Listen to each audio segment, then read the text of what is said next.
Okay, so ngayon pa lang, sisimulan ko na yung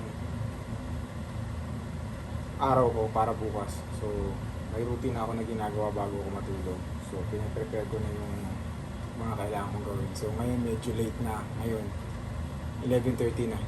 Kasi may pinuntahang birthday yan yung misis ko.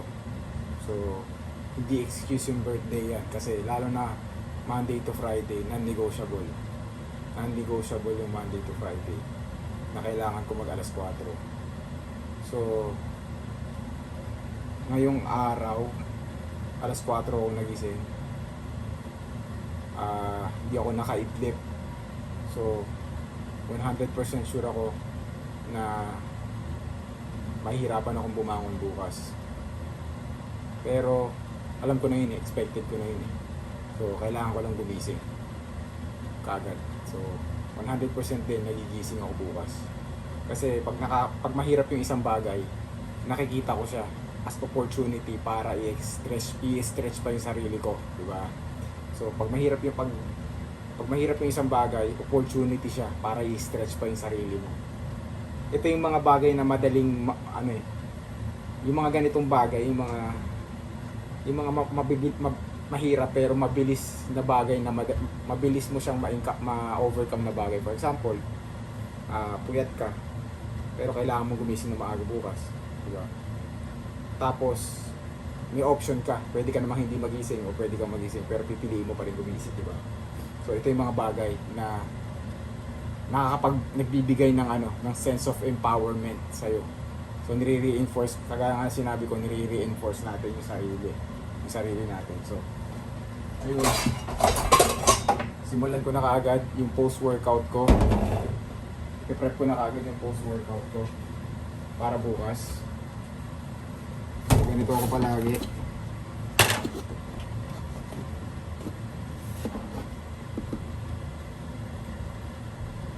So pagdating naman sa supplements, hindi na akong tanongin kasi hindi naman siya ganun ka-priority. Gaganda naman yung katawan nyo kahit walang supplements. Kumbaga, supplements lang siya, makakatulong lang siya. Pero kung wala kayong budget, okay lang yun. Buhos nyo na lang sa pagkain. Yun lang yung quick tip ko lang sa inyo. Creatine. Ito, bigay pa sa akin to ni Poy.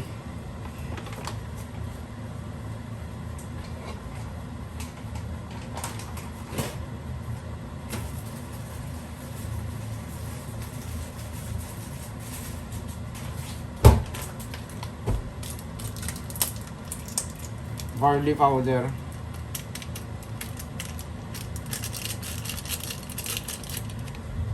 Tapos kung makikita nyo, ayun, oo, kita, nakapang gym na ako. Ngayon pa lang, nakapang gym na ako. Kasi, syempre para sure na talaga, di ba? Pinapaikli natin yung tsansa. Tulog ka na, nakapang gym ka na. Nakatulog ka na, nakapang gym ka na, wala ka ng choice. Wala ka ng choice. Chia seeds yun. Tapos, para bukas, i-blender ko na lang siya. Diba?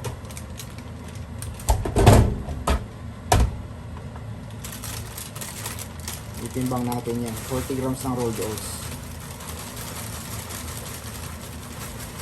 So, everyday ito. Everyday ito.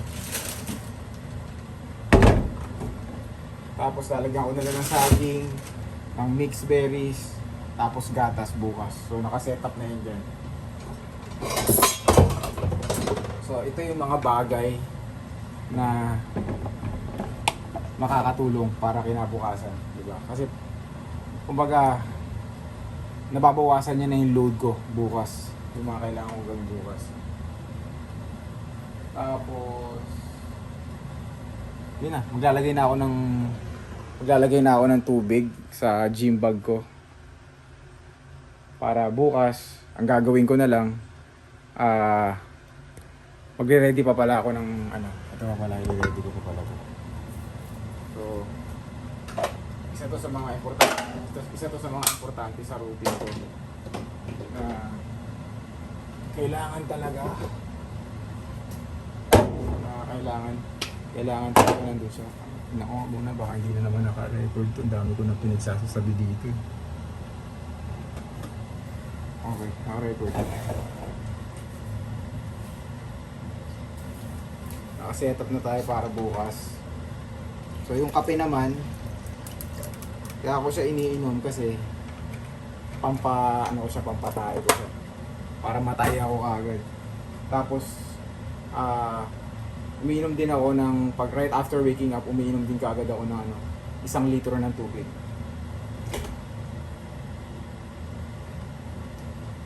Kasi parang yung tubig, pag once na uminom ka nun, yung feeling ko parang tumatakbo kaagad yung makina ko. Yung digestion ko gumaganda kaagad, so makakatae kaagad ako. Ayoko kasing pumupunta ng gym ng bloated ako or may dun pa ako tatay sa gym. So maarte ako pagdating sa pagtae. Gusto ko nakakataya ako ng maayos, kaya dito ako so talagang sa maayo Jume-Gems.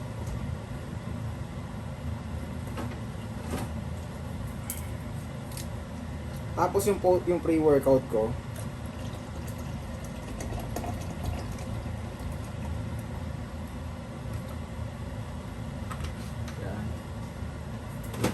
no sugar yun. Yung kape ko no sugar.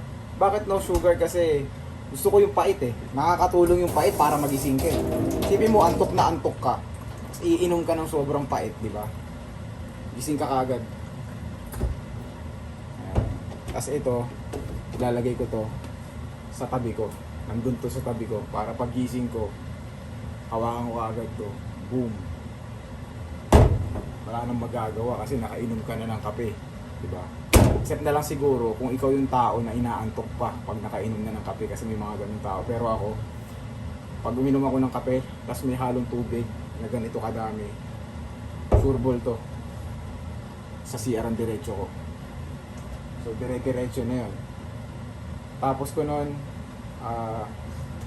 pagtapos ko nun ng itong kape, CR ako habang nakikinig ng e-book. Tapos bihes, tapos gym. Bihis ako, tapos gym. So kaya sinabi ko, nakabihis na ako. Ayan. Ready to go na. Tapos yun, wala na ako nakalimutan. So pagkatapos nito, magme-meditate ako para makatulog na ako. Tapos dire-diretso na yung tulog. Alam mo, naka-set up na yung alam ko ng alas 4. Yun lang. Tapos habang papalakad ako ng gym, or minsan habang tumataya ako, sinasabi ko yung affirmations ko. So everyday yun. May affirmations ako everyday. So sa susunod na vlog ko, i-share ko sa inyo na may na to eh. Talagang sinabi ko nga all out war, di ba? So talagang yung utak ko, tataniman ko ng puro positibong bagay. Hindi ko na hayaan pumasok pa sa isip ko yung mga bagay na negative, like yung tinatamad ako. So pag dumali pa lang yung mga ganun, kailangan palitan ko kagad siya. Kailangan move agad. So ready na tayo. Wala na ako nakalimutan. Double check. So yun. Ito yung mga pwede ko pang gawin para para mas mapadali yung araw ko bukas. So ito, syempre, routine yung ginagawa natin, gumagawa tayo ng system eh. So, yung system na yun, continuous yun, pwede pang mag-improve. So, dire-diretso lang yun. So, kailangan mong gumawa ng sistema. So, hindi ka pwede mag-focus lang sa goal mo eh. Ang maganda, mag-focus ka sa system. Gumawa ka ng system mo na nakaset up for success based sa based sa personality mo, based sa routine mo, di ba? So ganun din yung isa yon sa priority ko sa mga kino-coach ko. Tinutulungan ko silang gumawa ng system para para magawa nila ng smoothly yung araw nila.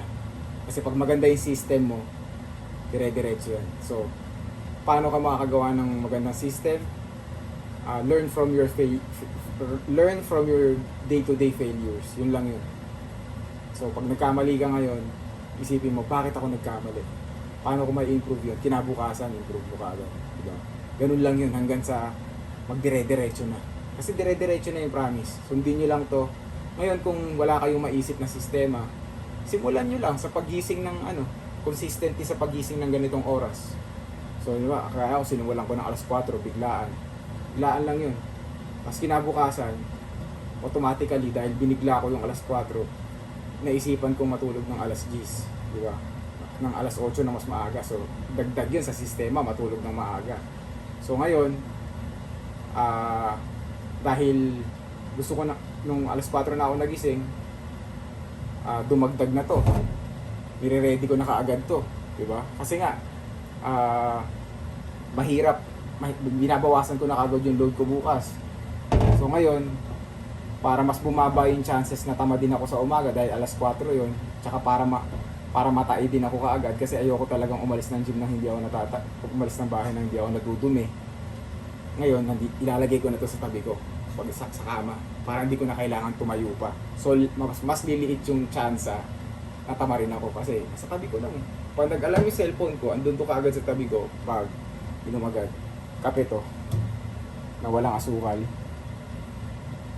Pero sobrang pait niya kaya talagang gising ka. So, yun lang. Yun lang muna tayo for today. Sana marami kayo natutunan. System. Ang lesson for today, system. Bumuo kayo ng sistema nyo. Good night. Ayan, dito ako natutulog sa sala. Sa sahig ako natutulog. Kasi mas masarap yung pakiramdam ko pag sa sahig ako natutulog. Yung sarap ng gising ko. Simula nung dinalasan ko yung tulog sa sahig, gumanda yung pakiramdam ko. Nawawala lalo yung sakit ng katawan ko. Feeling ko dahil lumulubog yung katawan ko sa sa kama eh. So yun yung setup ko. Andyan yung sabi ko sa inyo, katabi ko na. So naka-ready na siya lahat. So tutulog na tayo. So time check, alas 12 na. Alas 12 na ngayon. So may 4 na oras pa ako matulog. Pero syempre magmumuni-muni pa ako niyan. Sana makatulog ako kaagad. So see you tomorrow guys. Excited na ako magising. Ganito yung itsura niyan. Ganyan ako.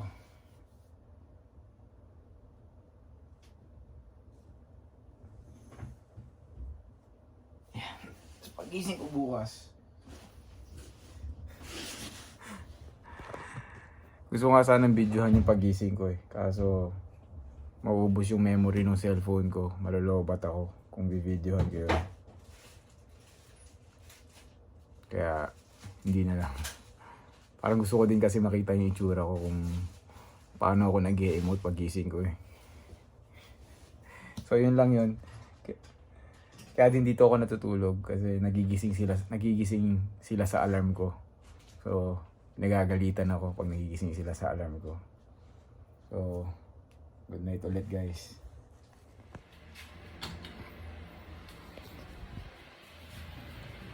Grabe. So yan. Gising ko lang.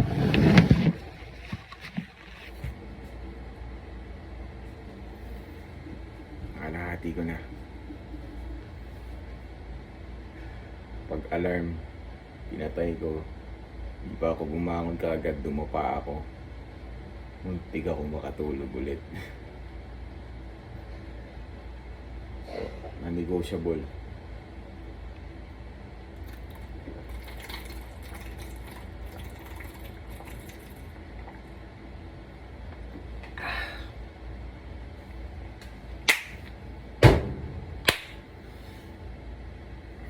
Let's go.